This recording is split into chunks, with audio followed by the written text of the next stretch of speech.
Hello everyone. मेरा नाम कंचन दीक्षित है और मैंने अभी इस साल पीसीएस परीक्षा में मैनेजर इंडस्ट्रियल डेवलपमेंट अथॉरिटी की पोस्ट मुझे मिली है, जिसमें सेकंड रैंक है मेरी इस पोस्ट में। और मैं बताना चाहती हूँ कि मैंने 2018 से इस एग्ज़ाम के लिए प्रिपेयर किया था। और स्टडी फॉर सिविल सर्विसेज का इसमें बहुत बड़ा रोल है, क्योंकि मैंने शुरू से हमेशा इनके मटेरियल पर रिलाई किया था। और सर जो नोट्स देते हैं उसमें से पीडीएफ वगैरह में पढ़ के उसके जो शॉर्ट नोट्स होते हैं तो वो मैं बनाती थी, क्योंकि वो मेरी हैबिट थी हमेशा से। सिंस बोर्ड्स एंड ग्रेजुएशन मैं हमेशा नोट्स को लेकर के अपने शॉर्ट नोट्स बना लेती थी। और जो एग्ज़ाम से पहले जो 1 महीना 1.5 महीना रहता था तो मैं उन्हीं नोट्स को रिवाइज़ करती थी। तो प्रीलिम्स के लिए मेरी स्ट्रैटेजी ये थी कि मैंने जो सर ने एक वो कंसाइज देते हैं वो पूरा सारे सब्जेक्ट्स का पढ़ा था। जो बेसिक टेक्स्ट बुक्स होती है वो तो पढ़ी ही हैं, और उसके अलावा सर का जो कंपाइलेशन आता था तो वो पढ़ती थी, और उस कंपाइलेशन से जो शॉर्ट नोट्स बनाती थी उनका मैं रिवीजन करती थी। प्लस उसके साथ में मैंने इस बार के प्रीलिम्स के लिए अप्रॉक्स 80-85 मॉक्स दिए थे, और उसमें से करीब 40 तो सर ने ही प्रोवाइड किए थे, वो दिए थे। और उनके मॉक्स देने के बाद में जो फैक्चुअल क्वेश्चंस होते हैं ना, जो मतलब हमें याद नहीं रहते हैं जनरली, तो उनके मैंने शॉर्ट नोट्स बना लिए थे। तो रिवीजन के टाइम पे वो मॉक्स वाले जो शॉर्ट नोट्स होते हैं वो बहुत क्रूशियल होते हैं, क्योंकि आप वहाँ पे मिस करते हो, फैक्चुअल चीज़ें याद नहीं रहती। तो एक तो वो चीज़ थी बहुत जिसने मुझे हेल्प की थी इसमें।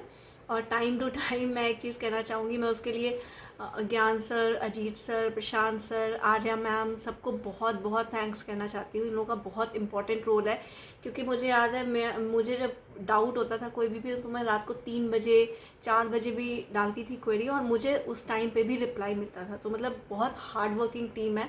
और अगर आपको उत्तर प्रदेश का पीसीएस क्लियर करना है तो मुझे नहीं लगता इससे ज़्यादा concise and concrete information material कोई और ग्रुप दे सकता है। तो पहली चीज़ तो ये, मैंने इस चीज़ को बहुत ट्राई किया है, बहुत हर साल मैंने प्रिपेयर किया है।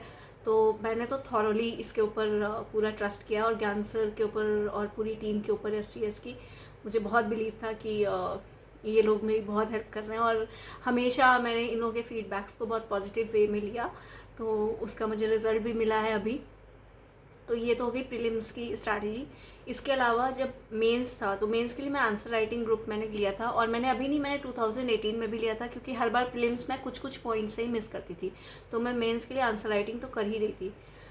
प्रशांत सर जो है ना बहुत स्ट्रिक्ट टीचर है, तो उनके फीडबैक्स कई बार आपको हर्ट कर सकते हैं, आपको लगेगा अरे इतना रूडली बोल दिया। लेकिन प्रशांत सर जो फीडबैक्स देते हैं, ट्रस्ट मी, मतलब मैं 200% श्योर हूँ उस चीज़ को लेकर। उन्होंने जो भी चीज़ें मुझे बताई, मतलब मैं अच्छा लिखती हूँ ऐसा मुझे बहुत लोगों ने बताया, और एससीएस की टीम ने मुझे बहुत बार बोला है। बट इवन देन 1 महीने की आंसर राइटिंग में हार्डली 2 या 3 दिन ऐसे होते थे जिस दिन प्रशांत सर का फीडबैक आता था कि हाँ आज आपने अच्छा लिखा है।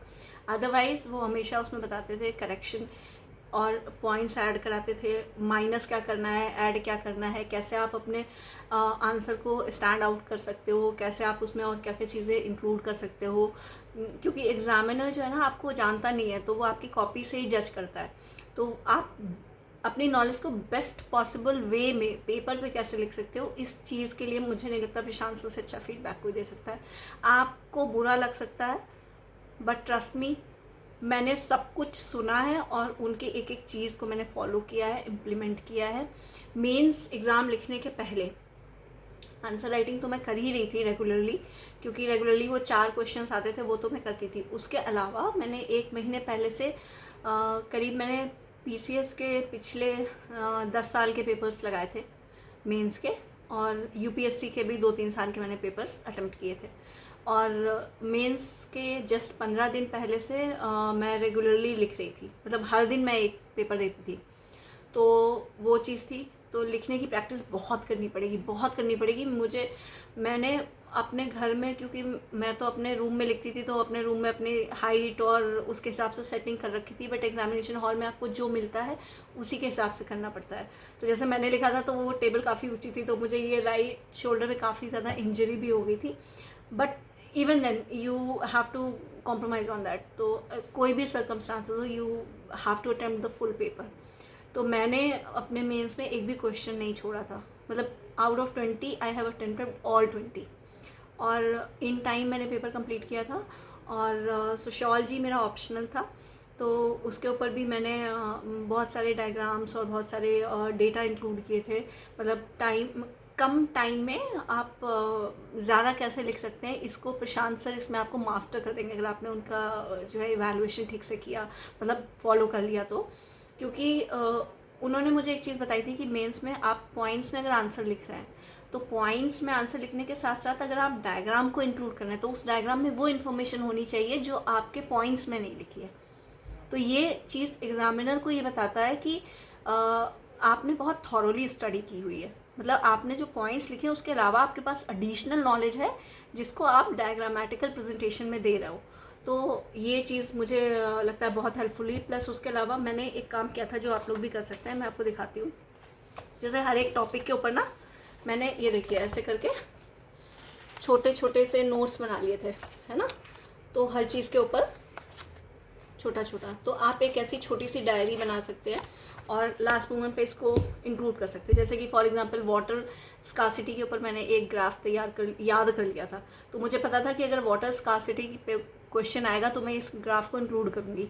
ऐसे ही सेम उसमें था जब जैसे आप जो हॉट टॉपिक्स होते हैं, आप कोई भी 7-8 टॉपिक उठा लीजिए, उनके ऊपर 3-4 डायग्राम्स आपको मतलब मेमोराइज होने चाहिए। आप टू द पॉइंट उसको बना दीजिए, उससे बहुत इम्पैक्ट पड़ता है। ज्योग्राफी के क्वेश्चन में आप मैप मिस ही नहीं कर सकते हैं, अगर आपको नंबर चाहिए तो आपको उसमें मैप इंक्लूड करना पड़ेगा।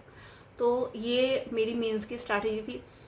उसके अलावा इंटरव्यू में सर ने मुझे एक जो ग्रुप है उसमें ऐड किया था, तो इंटरव्यू में वो तो मैंने किया ही था। उसके अलावा एडिशनल में मैंने अपना जो है प्रोफाइल उसके ऊपर मैंने अच्छे से स्टडी की थी।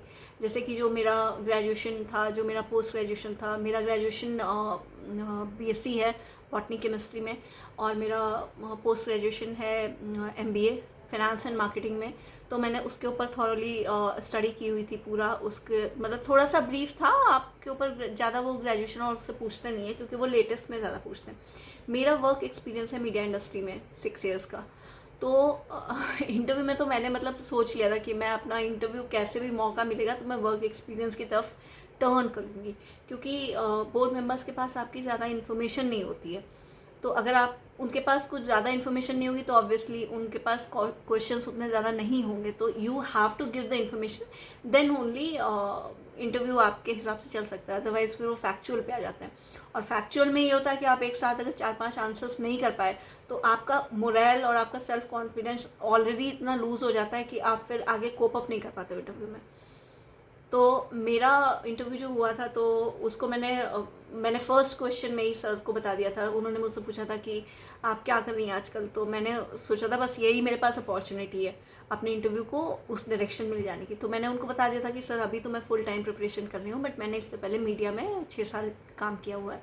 तो वहाँ से मेरा इंटरव्यू बिल्कुल टर्न अराउंड कर गया, और फिर वहाँ से मेरा 95% इंटरव्यू मेरा वर्क एक्सपीरियंस के साथ। तो ये सारी चीज़ें होती हैं जहाँ आपको थोड़ा सा स्मार्टली प्ले करना होता है।